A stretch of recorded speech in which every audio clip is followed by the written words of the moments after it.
Hey everybody, give it up for Tarek. Fantastic host, also the Sandrell Rivers Theaters. Guys up in the tech, we love you. Say hi to them, please. That's awesome. My name is Milton Granadillo. I'm from Venezuela. That's why I have this sexy accent, you know. I know that I talk like Sofia Vergara's handyman. But yeah, I'm from Venezuela, or you know, as is known now, New Puerto Rico. You know. Which, by the way, after the Super Bowl, I don't mind it. I think I'll be like, yeah, Bad Bunny, yeah.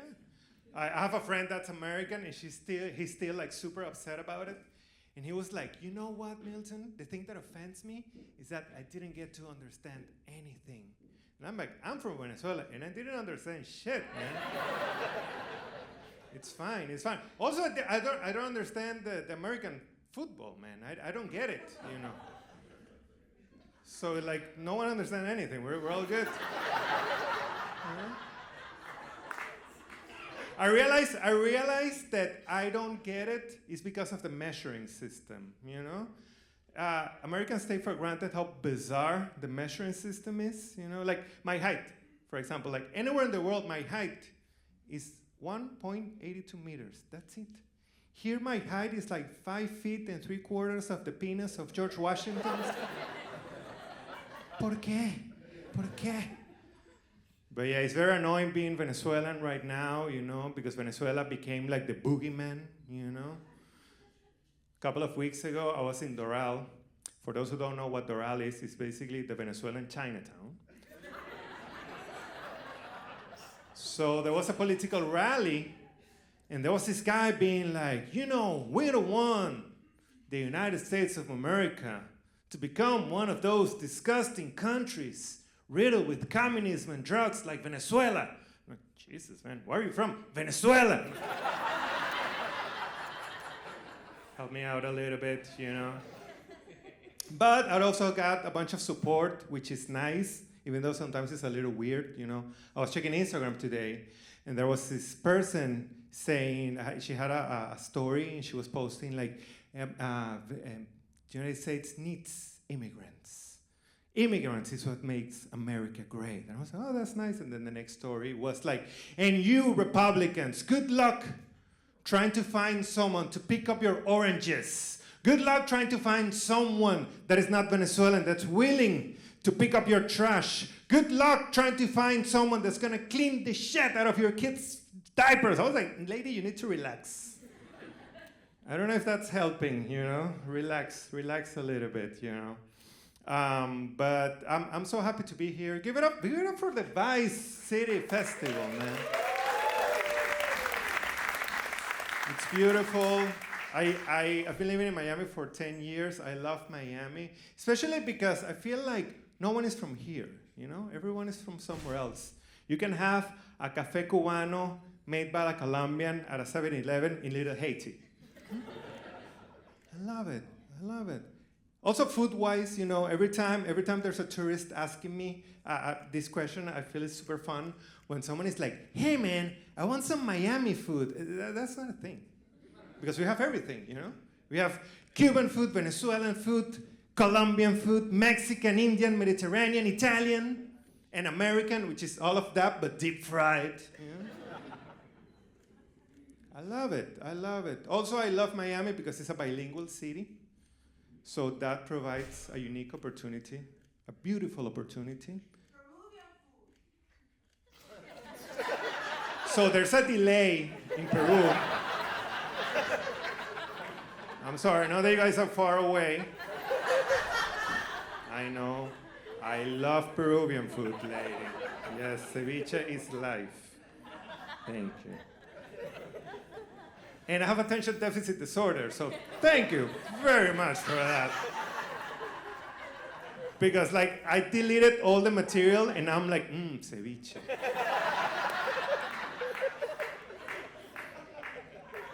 But yeah, I love Miami because it's a bilingual city. You know, it gives you a fantastic opportunity to fail into languages. I love it.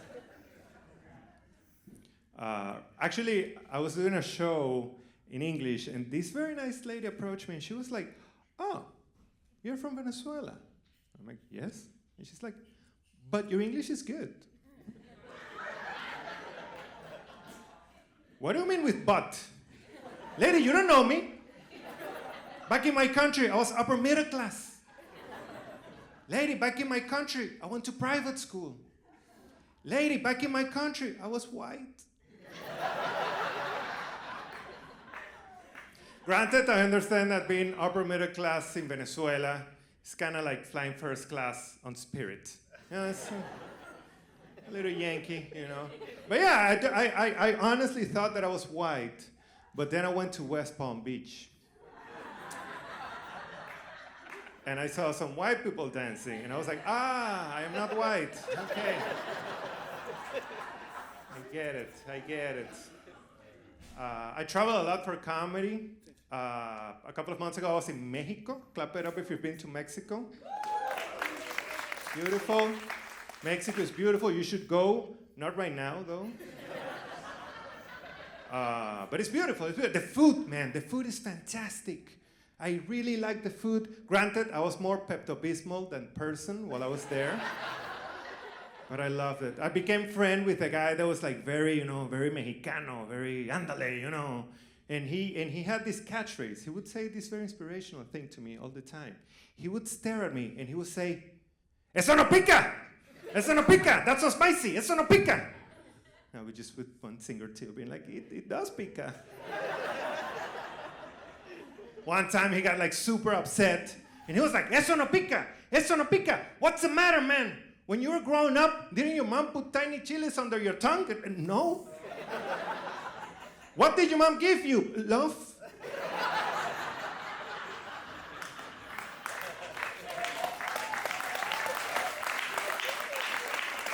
Yeah, man. And I was like, that's why you look like the coolest dude I've ever met, and I look like the bass player of a Christian rock band. You know? But yeah, we became very close friends, and he was like, "I want to give you a present. What do you want me to give you?" And I was like, "Get me something very Mexican, but also something that I can travel to the US with." Yeah.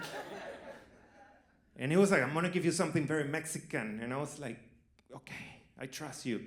And he delivered, man, because he gave me this freaking belt buckle, man. I never expected how like a cloth item could become my personality so fast. I love it. I felt like super empowered, because like look at it. It's like, Ranchero Power Ranger, Like, I felt like I could do anything, I love it. When he gave it to me, I was like, "Oh man, that is so sweet. M for Milton. Wow, man. You're so nice." And he was like, "M for Mexico." I was like, "Okay." All right, thank you. Which now with everything that's going on in this country is kind of cool because I can be like, "M for America," Yeah. Also, I like it because it's functional, because it's like poor man's Ozempic, because it keeps pinching me the lower side of my belly. I love it, man. I love it, man. Beautiful. Beautiful. I feel like I'm legally obligated to tell this joke. I have a green card. Yeah. I just got it, man. I'm super happy. Actually, I got it like 3 years ago, but I'm still paying that shit. So, if after the show you want to give me a high five, you want to buy me a beer, you want to start a GoFundMe, I take it all, man. I take it all. Yeah. I didn't expect my personality to change so fast with the green card, man. I got, again, like super empowered, I kept like fantasizing that I would bump into an ICE officer, And I'll be like, "What's happening, bro? Permanent resident, bro. ¿Qué te pasa? ICE, go get my lemonade, bitch." With this face, can you imagine? So, you're an immigration lawyer? What's happening with this crowd work, man? Shouting countries, professions, yeah. Peruvian, yeah. And now I'm like, oh, yeah, I do need an immigration lawyer. Right after ceviche, Yes, but I'll leave you with this. I have a girlfriend. Yay, man. Yeah, I love it. By the way, if you're American, can you try to figure out a new term for girlfriend? You know, first of all, it's a tongue twister for me. Like I can say girl and I can say friend, but girlfriend, I get like a. Also, I'm a 40-year-old man, and I feel like an idiot being like, I have a girlfriend. Yeah, one time I did a joke, and then someone was like, if you can't say girlfriend, then why don't you marry her? I was like, why don't you mind your own fucking business? I'm sorry, it's the belt buckle. I'm sorry, man. Sorry. But yeah, she's from Brazil. Everything you're thinking of, twice. Yeah. She's great. She's a scientist. She has fantastic sense of humor. Incredible taste in men. It's beautiful, man. I realized one of the most alluring things that she has is that, of course, she speaks Brazilian Portuguese, which is, I can't explain how hot it is. You know? People are always like, French is the most romantic language. Yeah, French is cool, but French is like being sexy with B.O., you know? Brazilian Portuguese is where it's at, you know? Like, for example, cuddling, the term for cuddling is aconchegar. I'm like, yes, I want to do that. I'm super down, man. But there's some linguistic issues, though, because the expression to like have a chat, to have a conversation in Portuguese, in Brazilian Portuguese, is batir papo. Those who are laughing are Venezuelan. Because in English, it might mean nothing. But in Spanish, batir papo means shake a pussy. Which is very troublesome, because if at some point the relationship is not going great, what is the thing that you say when you're trying to break up with someone? We have to talk. And she's gonna send me a message saying we have to talk, and I'm gonna be like, I would like to shake it. Thank you. But yeah, she's great, and she deserves the best man in the world. And I'm gonna be there till she finds him. Thank you guys, my name is Milton, and that's my set. Give it up for Francisco, and give it up for Tyra one more time.